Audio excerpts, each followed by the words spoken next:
On my first season of Truth So Raw, I talk about my story. And after that, I'm going to be sharing yours. If you desire to have that, if you want to share with everyone, hit me up. Send me an email at truthsораw@gmail.com.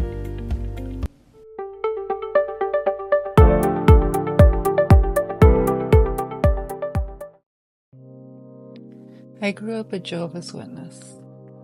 My parents were young and they had been raised witnesses. My family was 5 generations of Jehovah's Witnesses. My father was made an elder when he was 19 years old. And there are pictures of my grandmother. She was my saving grace. But she was bathing me. I was probably less than a year old. And they were living in a very small trailer. Now we moved a lot. We started off, I was born in Great Falls. The pictures were in Helena. And then we went to Salmon and Eureka. And then we went to Alaska. We were also 5 generations on my dad's side of Montanans and 4 generations on my mother's side. My heritage goes back on one side to Ireland and all over in Germany, and on my mom's side, her parents came from Germany.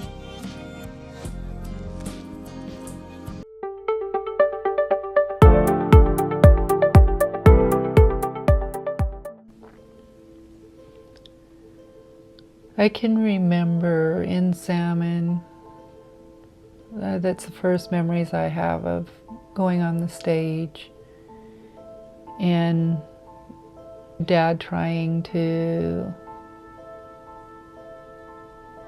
tell us, what he wanted us to say on the stage. And the first time, didn't remember, and we were like, I said, "You didn't teach us that, Daddy," and getting hauled to the back of the hall afterwards and getting a good paddling.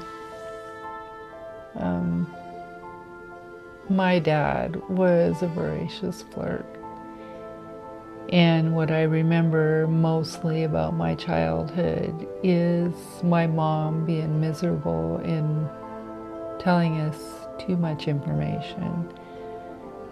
We were her only out, and later on she laid most of that on my sister. But every time he got close to being removed as an elder, he would move, basically in the middle of the night, and my parents would tell us that it was none of anybody else's business. And in a hall where people are trying to figure stuff out, they would try to ask the kids, and we weren't allowed to say anything, so we learned to lie. Because we didn't have the sense to tell them it was none of their business.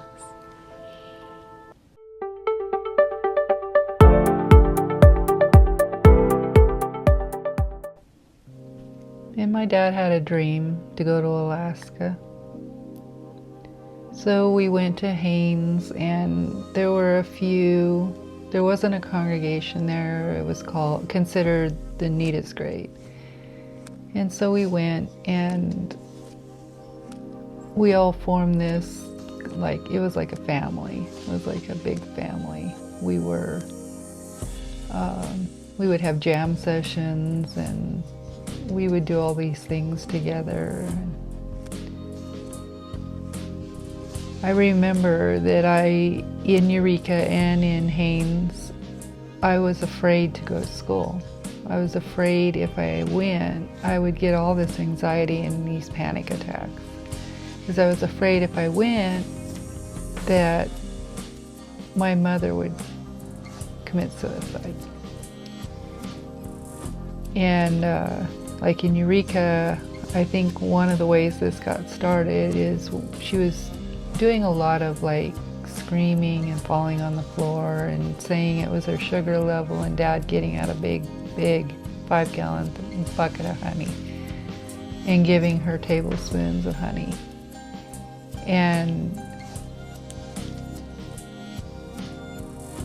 then she would be fine, but at one point she ran for a gun.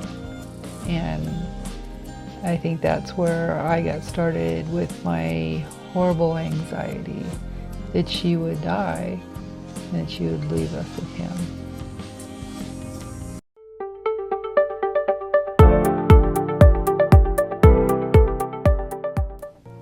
I was probably in my 30s when I came out to my sister in a little girl's voice and told her that Daddy had done something. I won't go into details about what Daddy had done. But I was starting to get it. All I knew up until then is that I had this horrible dissociation. I would have to stare at people's mouths to stay present. And in my 20s, it was a nightmare. I would go to pick my sister up and something would trigger me and I'd forget all about picking her up and I'd be somewhere else doing something else.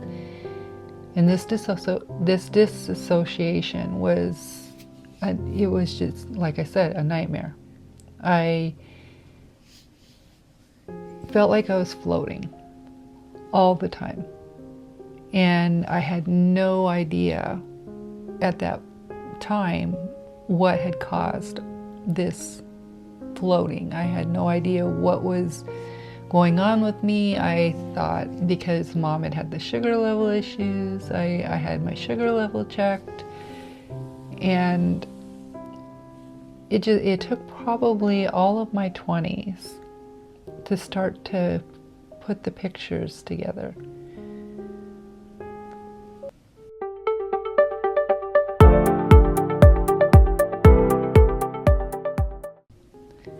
I began to try to break free when my parents got a divorce. And my parents' divorce caused a huge scandal in the congregation, and my sister ended up being the one left behind to deal with it. I liked a boy, and when that boy and I ended up on the banks of a river,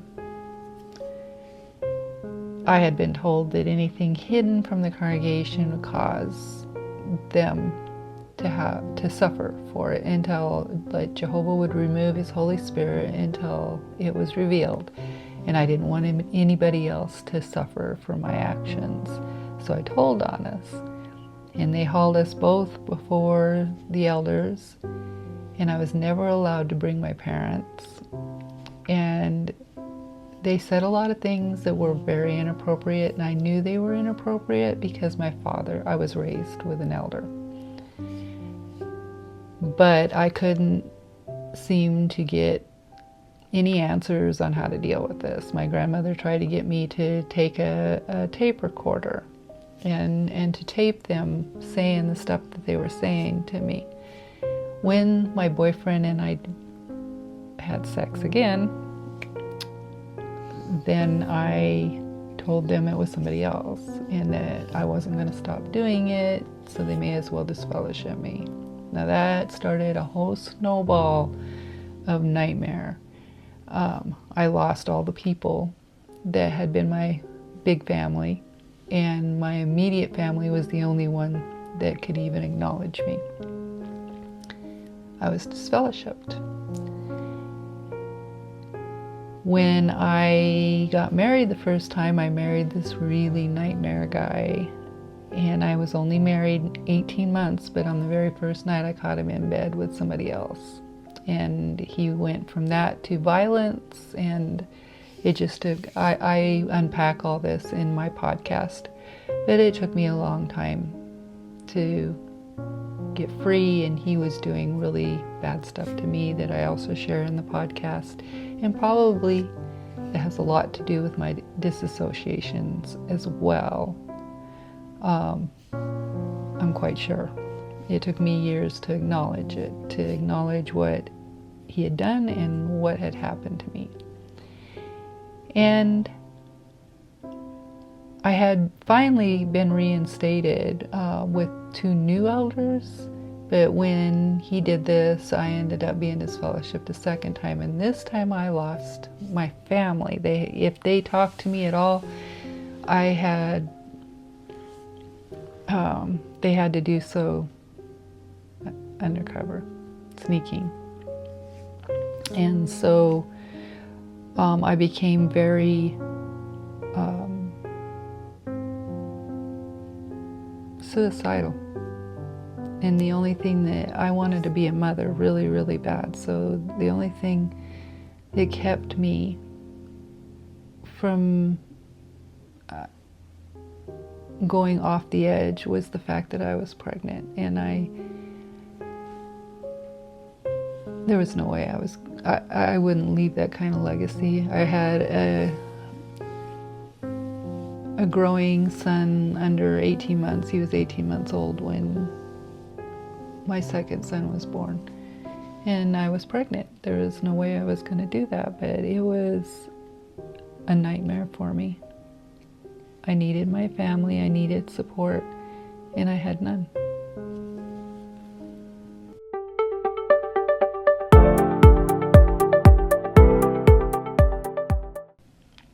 When I went to this man, let's call him Walford,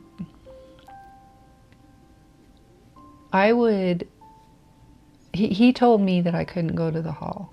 The plus side of him is he was really, really good at reading people. And he realized that something about this was not good for me. So he told me I couldn't go. And I wasn't good at having men tell me anything, but I didn't want to go. I had told my ex-husband, now he was becoming my ex-husband, that I wanted to stop. I just didn't know how. When I had all this guilt, it had been ingrained in me. I'd been indoctrinated with these beliefs. And stopping, I would go, and then I would be triggered so bad. They'd say something and I'd walk out of the hall crying, and I would be triggered so bad. And I kept trying to take my kids, but I didn't want to take my kids because I didn't want them to grow up with those same beliefs and fears and go through that same stuff.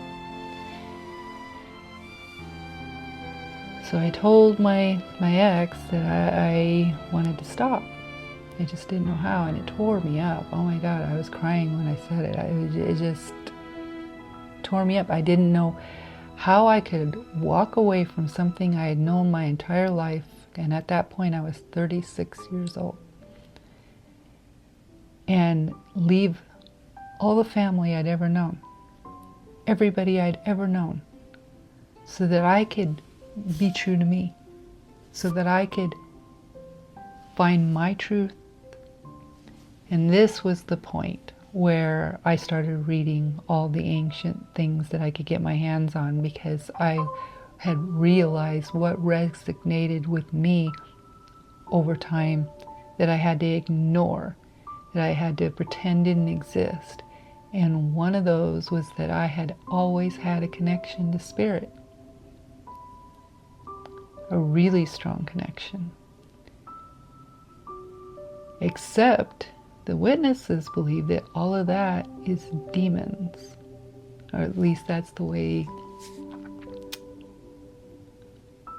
I had been told. So I'm not saying that there are not witnesses that recognize that they are connected with angels, but a vast majority of what I was around at that time believed that it was always demons. Like you had to watch. It was like a ingrained fear of having a connection to spirit. And I always had a connection to spirit, and I couldn't recognize or acknowledge or build on that until I broke free. So yes, I let him tell me that I couldn't go to the hall because it was the one thing I needed to stop doing.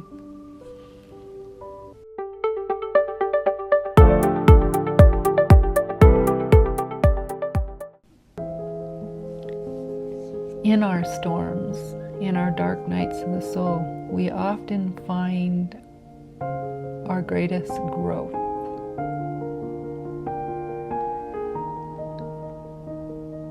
We've come through this devastation and we're experiencing how unbelievably powerful we are, how strong we are, strength we never knew we had. Like, how did you survive that? And in some ways, like when you're going through something with an abuser, in some ways survival, the fact you survived it, that's enough. That's enough right there. You survived it. But then you can start learning new tools and growing in a different way, where you have the power to decide how it's going to be and who you're going to be and how you're going to live.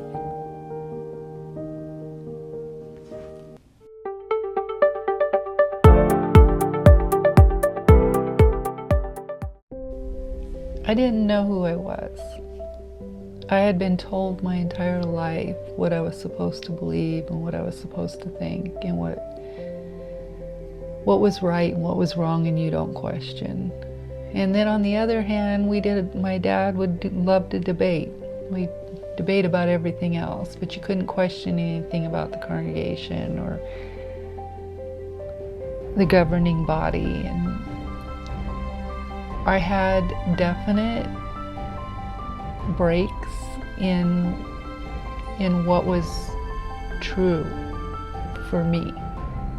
But I couldn't examine that until I finally broke free. And breaking free was like taking myself apart and putting myself back together, because if I loved Jehovah, I loved God, and if I couldn't have it with the witnesses, then where did that leave me? I had to figure out how to have a spirituality without being a witness. And so I went looking for the most ancient writings I could find. And what I ended up finding is that all the stuff that I had been told was truth for me was a lie. It didn't mesh for me. It was somebody else's cloak.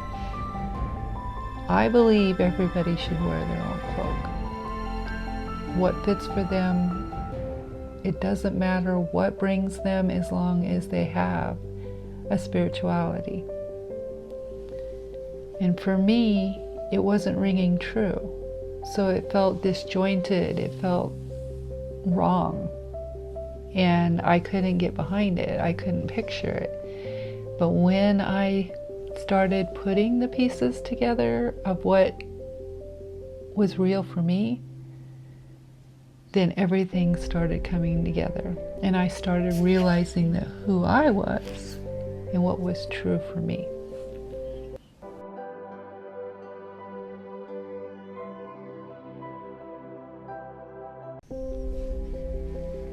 Up until 5 years ago, I would keep like a Bible, because I would start a project and something would trigger me and I'd forget all about it. And months later, days, weeks, months, I'd stumble on something and I'd be like, what happened to that? Why did I stop doing that? And I realized that I was doing this a lot, even clear up into my 50s, and I'd keep a Bible, trying to get myself back on track so that I would finish what I wanted to do, so I would finish my project. And during that time, I had saw a second therapist for about 2.5 years. And if I got into the wrong subject, I would get on the bus, go home, forget to get off, be like way off in this zone I would get into, and realize that I hadn't got off and have to get off the bus and walk whatever distance home.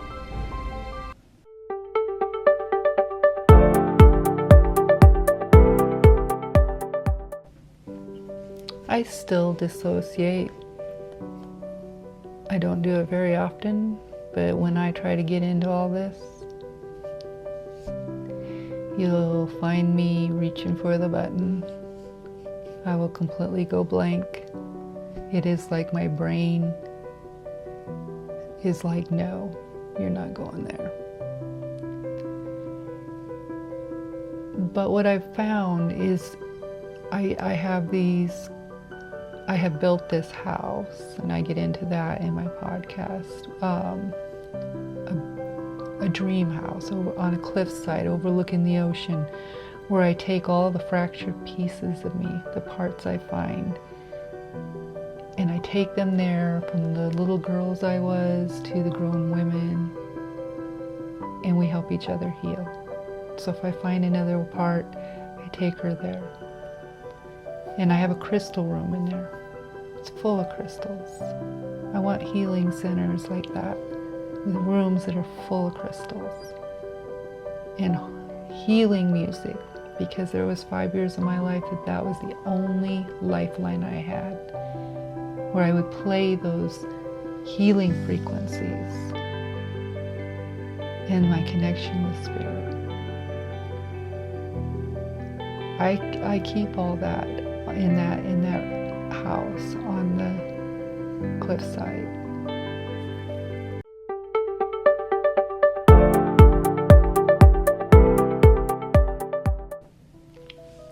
But the point is, I keep reminding myself that those people that harmed me have no power anymore. They have no ability to harm me ever again. They're gone. And it's okay to remember. It's okay to speak out. There are times when I wanted to stop, when I was putting all these clips together, and I keep having to put them in short clips a lot. But when I was putting all these clips together, there were times when I kept telling myself, you feel like crap, you need to just stop. And then I realized that stopping is what makes me feel like crap.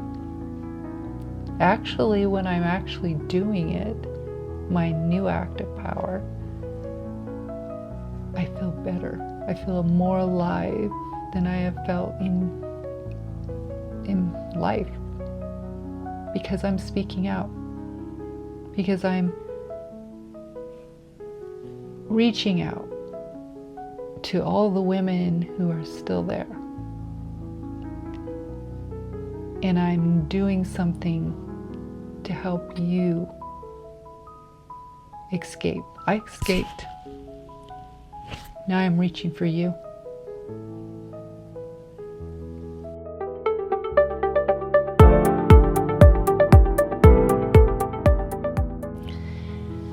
I am a crystal woman, and I have a whole crystal woman channel. I have a ton of Crystal Woman books. And if that's the path you want to go down the road with me, I welcome you. I am happy to share whatever I can with you, and you can share with me.